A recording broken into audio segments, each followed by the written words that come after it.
अमेरिकी सैनिकों ने फिरौन की कब्र से प्राचीन ताबूत निकाला। उसे ले जाते समय अचानक हजारों कौवे आसमान में आ गए और हेलीकॉप्टर के चारों ओर मंडराने लगे।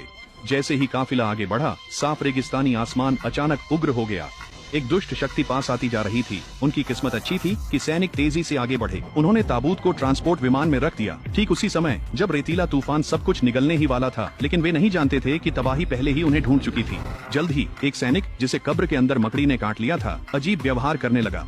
उसकी पुतलियां धीरे धीरे सफेद हो गईं, जैसे किसी ने उसके शरीर पर कब्जा कर लिया हो।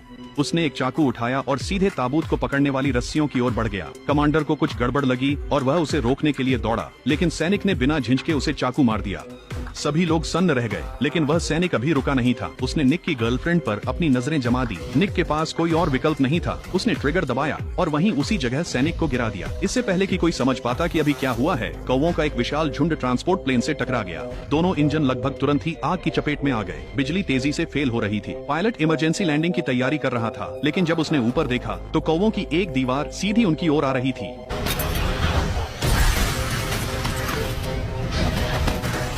प्लेन ने तुरंत नियंत्रण खो दिया और 30,000 फीट की ऊंचाई से नीचे गिरने लगा।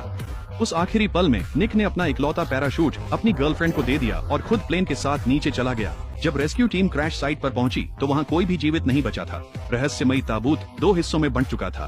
तभी टीम के एक सदस्य को जिज्ञासा हुई और उसने धीरे धीरे ताबूत का ढक्कन उठाया। अंदर सिर से पांव तक पट्टियों में लिपटा एक शव था। ये क्या बकवास है? अरे तुम्हें आकर ये देखना चाहिए।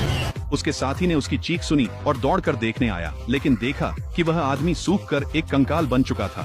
दूसरा आदमी डर के मारे पीछे हट गया, संतुलन खो बैठा और जमीन पर गिर पड़ा। जैसे ही वह उठने की कोशिश कर रहा था, मम्मी ताबूत से बाहर कूद पड़ी। उसकी जीवन शक्ति कुछ ही सेकंड में चूस ली गई और उसी पल मम्मी का सूखा शरीर फिर से जीवित हो उठा।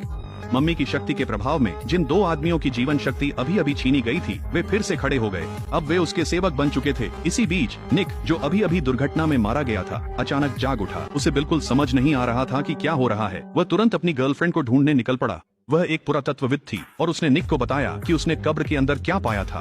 उस ताबूत में जो मम्मी थी, उसका नाम अहमानेट था। वह फिरौन की इकलौती संतान थी और सिंहासन की पहली वारिस थी। लेकिन एक दिन राजा की उपपत्नी ने एक बेटे को जन्म दिया, यानी वह लड़का मिस्र का अगला शासक बनकर उसकी जगह लेगा। अपना हक पाने के लिए बेताब अहमानेट ने अंधेरे को चुना और मौत के देवता सेत से सौदा किया।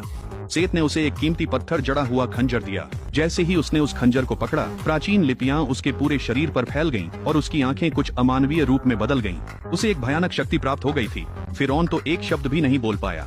अहमानेट ने उसे उसकी नींद में ही मार डाला और उस छोटे राजकुमार को भी कोई मौका नहीं मिला।